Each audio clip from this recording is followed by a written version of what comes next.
जे गुजरातमध्ये त्या निरोधचा खप जेवढा होतोय तो उद्या मला असं महाराष्ट्रात आणि मुंबईमध्ये ऐकायला नाही आवडणार, त्यासाठी म्हणून सावधगिरीसाठी हा व्हिडिओ मी बनवला।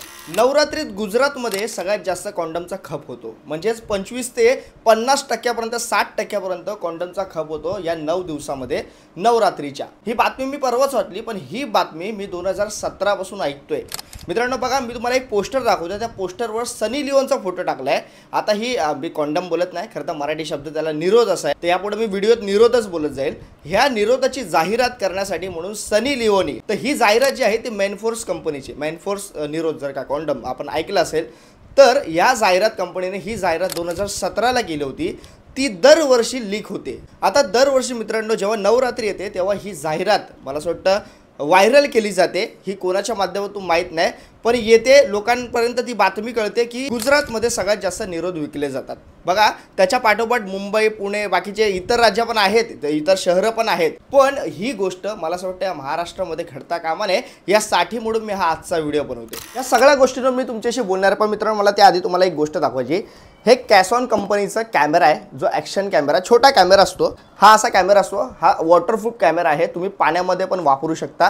आणि ह्या कॅमेऱ्याची खासियत म्हणजे तुम्ही जर का ब्लॉग शूट करणार असणार गाडीवरून, ब्लॉग जे बोलतात ना बायकर्स लोक शूट करतात, तसं तुम्हाला काय शूट करायचं असेल तुम्ही या कॅमेरामधून शूट करू शकता। तसंच तुम्हाला कॅमेराबरोबर 2 बॅटरीज मिळतात, आणि हे जे सगळं आहे ह्यामध्ये सगळ्या गोष्टी माउंटिंग वगैरे करायचं कसं आहे सगळ्या गोष्टी, हा किट पूर्ण मी घेतला होता 12,000 रुपयाला। पण मित्रांनो आता सध्या माझ्या काही कामाचा नाही आहे, मी ब्लॉगिंग वगैरे करत नाही, आणि ॲक्शन कॅमेरा एक मला आवडतो म्हणून घेतला होता। हा 12,000ला मी घेतला होता मित्रांनो, हा मी आता विकतोय हा 5,000 रुपयामध्ये। ज्याला कोणाला घ्यायचा असेल मराठी बोलू इंस्टाग्राम चॅनलवर मला मेसेज करा, तुम्हाला कॅमेरा भेटून जाईल। ह्याचे संपूर्ण डिटेल्स तुम्हाला मराठी बोलू इंस्टाग्राम चॅनलवर मी तुम्हाला पाठवेल। आता येऊया मित्रांनो मूळ मुद्द्यावर। बघा, गरबा हा गुजरातमधून आला, आपल्या सगळ्यांना माहिती आहे, तो महाराष्ट्रामध्ये आणण्याचं काम आपले स्वर्गीय प्रबोधनकार ठाकरे यांनी केलं। आता हा गरबा महाराष्ट्रात आला, हा वाईट आहे की चांगलं, तर मी त्याला वाईट बोलत नाहीये, पण त्याचा आदर आपली पिढी म्हणजे आधीची पिढी नाही बोलते, आता आपली पिढी ही कशा पद्धतीने करते, कशा प्रकारे करते ते पाहणं गरजेचं आहे। आणि त्याच्यामध्ये आपली ही जी येणारी पुढची पिढी, तुमची मुलं ही वायातच जात नाहीत ना, याच्याकडे पण लक्ष ठेवा, म्हणून मी हा आजचा व्हिडिओ बनवतो। मी तुम्हाला सगळ्या गोष्टी सांगणार गुजरातमध्ये काय घडतं, आणि ते आता मुंबईवर येऊन ठेपलंय। बघा मित्रांनो, गुजरातमध्ये असाच गरबा होत नाही, तिकडे चांगले कपडे नटून थोटून येतात, तिकडे मेकअप करून सगळे रात्रीचे गरबा खेळत असतात, रात्रभर गरबा कधी कधी सुरू असतो काय ठिकाणी। हे मुंबईमध्ये पण होतं, पण मुंबईमध्ये काय ठिकाणी कसं रँडम आपण कपडे घालतो, आपला ड्रेस, आपली जीन्स घेतली, आपलं घातलं आणि निघालो।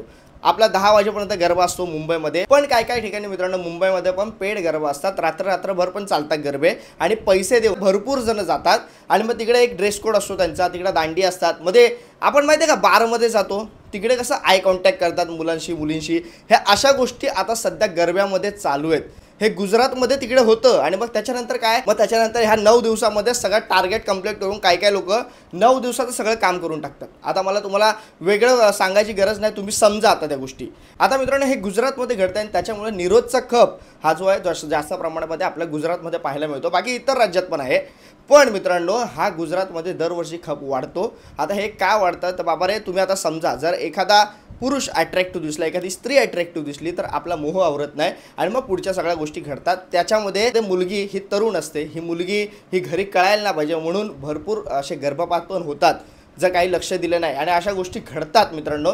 आणि मला तुम्हाला हे सांगायचं आहे, महाराष्ट्रातल्या मुंबईमधल्या मला पालकांना हे सांगायचं आहे, हा व्हिडिओ माझ्या त्या पालकांपर्यंत पोचवा, की तुमचा मुलगा तर सोडा, आजकाल आपण पालक म्हणून बोलता मुलगा माझा भोंगळा फिरला तरी पण चालेल, पण मुलगी हिची तुम्ही काळजी घ्या। आणि मग त्या मुली मैत्रिणींबरोबर निघतात म्हणून सांगतात, आणि मग काय कुठे तिकडे मित्र भेटतात, आणि मग काय गोष्टी होतात आपल्या सगळ्यांना मला असं वाटतं माहिती आहे, पण त्यात आपली मुलगी किंवा आपला मुलगा आहे का, मला असं वाटतं हे आपण पाहणं गरजेचं आहे। कारण मित्रांनो आजपर्यंत या धर्माच्या नावाखाली आपल्याला लुटलं गेलं, पण आता या धर्माच्या नावाखाली आपली मुलं पण आपल्या मुली पण हे अशा धंद्याला लागलेत। तर मला असं वाटतं त्याचमुळे आपण आपल्या मुलांकडे लक्ष देणं गरजेचं आहे। बघा, गरबा खेळावा, सगळ्या गोष्टी असाव्यात, मित्र असावा, मैत्रीण असावी, ह्या सगळ्या गोष्टी मान्य आहे, पण मित्रांनो एक वय असतं त्या सगळ्या गोष्टी करण्याच्या, आणि त्याच्यामुळे आपण आधीच लग्नाच्या आधीच ह्या सगळ्या गोष्टी करतो ना जेव्हा, तेव्हा मित्रांनो एक मुलगा फसत नाही तर ते एक मुलगी फसते, त्या मुलीचं आयुष्य बरबाद होतं। ती मुलगी कधी कधी डिप्रेशनमध्ये सुसाईड करते, आधी तिला कळत नसतं मी काय करते, आणि मग त्याच्यानंतर कळल्याच्या नंतर ती मुलगी जीव देते, त्या मुलीला कळत नाही मी कोणाला बोलू, माझ्या हातून ही चूक झाली आहे,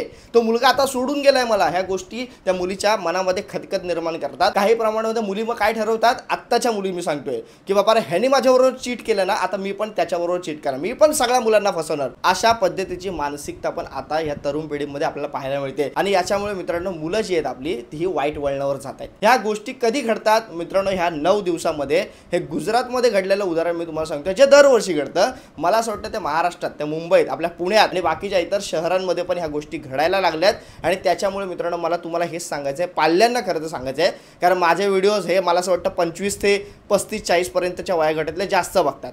मला असं वाटतं तुमचा लहान भाऊ असेल, तुमची लहान बहीण असेल, खास करून तिला तुम्ही ह्या गोष्टी नीट सांगा, नीट बसून समजावा की बाबा हे तुझं आयुष्य आहे, ह्या तुझ्या आयुष्यामध्ये भरपूर अशा गोष्टी घडतील. तुला एखादा मुलगा लालच देईल, तुला एखादा मुलगा बोलेल माझ्यावर तुझा प्रेम असेल तर ह्या गोष्टी करण्यास भाग पाडेल. तर मला असं वाटतं तुम्ही त्या गोष्टी त्या मुलीला किंवा तुमच्या लहान बहिणीला, तुमच्या मुलीला ह्या प्रेमाने सांगून समजावणं गरजेचं आहे. आणि त्याच्यामुळे मित्रांनो एक काळजीपोटी म्हणून मला असं वाटलं जे गुजरातमध्ये घडतंय ते आपल्याकडे नको यायला. जे गुजरातमध्ये त्या निरोधचा खप जेवढा होत आहे तो उद्या मला असं महाराष्ट्रात आणि मुंबईमध्ये ऐकायला नाही आवडणार. त्यासाठी म्हणून सावधगिरीसाठी हा व्हिडिओ मी बनवला आहे. बाकी तुम्हाला गरबा खेळायचा, ह्या सगळ्या गोष्टी करायच्या, सगळ्या गोष्टी करा. हा गरबा जरी गुजरातचा असला तरी आपल्या ह्या भारतातली संस्कृती आहे. आणि मला असं वाटतं ही संस्कृती आपण महाराष्ट्रामध्ये जपणं हे काय वाईट नाही आहे.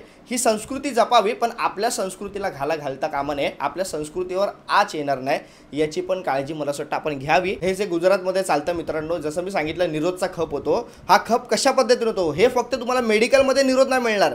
तुम्ही गरबा जिकडे चालू आहे त्याच्या बाजूला एक पान टपरीचं दुकान जरी असेल ना, त्या पान टपरीच्या दुकानवाला पण ते निरोध घेऊन बसतात. म्हणजे इतक्या प्रमाणामध्ये त्याचा खप होतोय. आता मित्रांनो ह्या गोष्टी मला सुरुवातीला असं वाटत होतं ह्याच्यावर बोलू की नको बोलू, कारण ह्याच्यावर बोलणं गरजेचं पण आहे तेवढंच नाही पण आहे. पण कसं आहे ना, ह्या सामाजिक विषयावर आपण चर्चा करणं गरजेचं असं मला वाटलं, म्हणून मी तुमच्याशी या सगळ्या गोष्टी बोलतोय, त्या सगळ्या गोष्टी मांडतोय.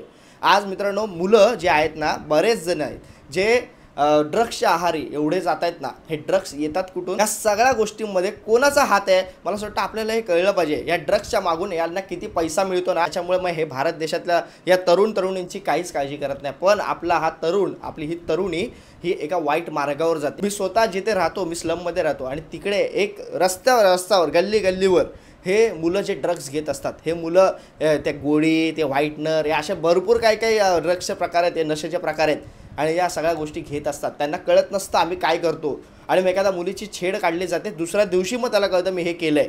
ह्या गोष्टी मित्रांनो भरपूर प्रमाणात होतात. त्यामुळे मला तुम्हाला सांगणं आहे की तुमच्या मुलांकडे तुम्ही लक्ष ठेवा. आता मी हे तुम्हाला वाटत असेल मी स्लममधलं सांगतोय, हे स्लममधलं उदाहरण नाही. आपण जर का मोठ्या बापाची पोरं बघितलं ना, तर हे तर सगळ्यात जास्त प्रमाणात करतात ते लोक.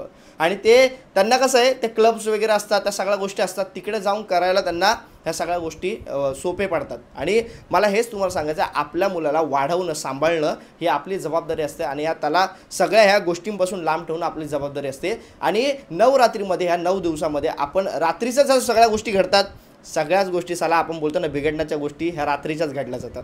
आणि त्याच्यामुळे मग रात्री आपण आपल्या मुलाला, आपल्या मुलीला का तर बाबा गरबा खेळायला चाललाय म्हणून पाठवतो किंवा चालले म्हणून पाठवतो, आणि मग त्याच्यानंतर ह्या सगळ्या गोष्टी घडत असतात. मला असं वाटतं आपण ह्या गोष्टींकडे, आपल्या बाळांकडे, आपल्या मुलांकडे, आपल्या मुलींकडे लक्ष द्या. कारण तुमचा हा मुलगा मला असं वाटतं 14-15 वर्षात बिघडायला सुरुवात होते, मुलांची पण आणि मुलींची पण. आणि मग तिथून जर का हातातून एकदा मुलगा गेला, मी तुम्हाला एक उदाहरण सांगतो. माझ्याबरोबर एक मुलगा असायचा, माझा NGO जेव्हा होतं माझ्याबरोबर काम करायचा. तो मुलगा जेव्हा माझ्याबरोबर होता तेव्हा त्याला सुपारीचं खोंडाचं पण व्यसन नव्हतं. पण मित्रांनो माझं ऑफिस जेव्हा बंद झालं NGOचं, माझ्या कामामुळे मला ते करता नाही आलं म्हणून मी सोडलं. त्याच्यानंतर तो मुलगा माझ्या संपर्कातून गेला आणि तो एका वेगळाच मित्रांच्या नादाला लागून मग त्याने या नशा सुरू केल्या, ज्या सगळ्या गोष्टी सुरू केल्या. मग एक दिवशी त्याच्या आईने मला बोलवलं घरी आणि सांगितलं ह्याला जरा समजाव. मी म्हटलं काय समजावं याला. म्हटलं बघा कसं आहे, ह्या अशा मुलांना एकदा गेलं ना हाताबाहेर तर समजावून काहीच फायदा नसतो. त्यांना जेव्हा ठेस लागते तेव्हा त्यांना कळतं. असं मी त्याच्या आईला सांगितलं की त्याला जेव्हा ठेस लागेल ना तेव्हा त्याला कळेल. असं बोलून मी बाहेर निघून म्हटलं ह्यांना समजावून फायदाच नाही. उद्या उठून हे असे असतात, माझ्या घरी येऊन हा भडकवलं माझ्या आईला म्हणून हा माझ्यावर पण उलटा आला असता. त्यामुळे मी जास्त काय बोललो नाही, कारण हे नशे करणारे असतात ना त्यांना आपण काहीच बोलू शकत नाही. पण मित्रांनो आता तर या जगात नाही आहे मुलगा, काय आता त्या गोष्टी झाल्या माहीत नाही. पण त्याला छातीमध्ये त्रास झाला, तो बिचारा गेला. म्हणजे त्याचं वय मी तुम्हाला सांगतो 17 ते 18 वर्षाचा मुलगा होता तो. आणि मला अत्यंत वेदनादायी गोष्ट वाटली की साला त्या दिवशी मी त्याला समजावायला पाहिजे होतं. चुकलं त्या गोष्टी मित्रांनो. पण आज मला असं वाटतं की बाबा रे तुमचा मुलगा असा हाताबाहेरून जायला नको आणि मग या हाताबाहेरून गेल्याच्या नंतर ह्या सगळ्या गोष्टी अशा घडायला नको, म्हणून मला आजचा हा व्हिडिओ खरं तर बोलायचा होता, सांगायचं होतं, ह्या गोष्टी तुमच्यापर्यंत पोहोचवायच्या होत्या. आपल्या मुलाची आपण काळजी नीट घेतली पाहिजे. आपल्या मुलाला एकटं आपण सोडतोय तर बाबा रे आपला मुलगा कोणाबरोबर जातोय, आपली मुलगी कोणाबरोबर जाते, खास करून याचं तुम्ही लक्ष देणं गरजेचं आहे. कारण तुमची मुलगी जेव्हा हे असे कृत्य करते तेव्हा तुम्हाला घरात सांगत नसते, पण उद्या लग्न झाल्याच्या नंतर एखादा चांगला नवरा तिला भेटला तर चांगलं आहे, नाही तर मग बाबा रे हे ह्याच्यामध्ये डिवोर्सचे प्रमाण वाढलेत. मला असं वाटतं ह्या गोष्टीवर तुम्ही गांभीर्याने लक्ष देणं गरजेचं आहे. आणि त्याचमुळे मित्रांनो मग मुली हे जे सुसाईड करतात, आत्महत्या करतात. माझी एक मैत्रीण आहे ती पण मला सांगते, कुणाल माझ्याकडून ही चूक झाली, मला त्या मुलाने सोडलं, मला त्याला मी बोलतात ना यूज अँड थ्रो, आणि या झाल्याच्या नंतर गोष्टी की तो मुलगा कुठे गेला माहीत नाही, होता तो परप्रांतीय. बरेच मुली तर परप्रांतीयांच्या पण जाळ्यात अडकलेल्या असतात.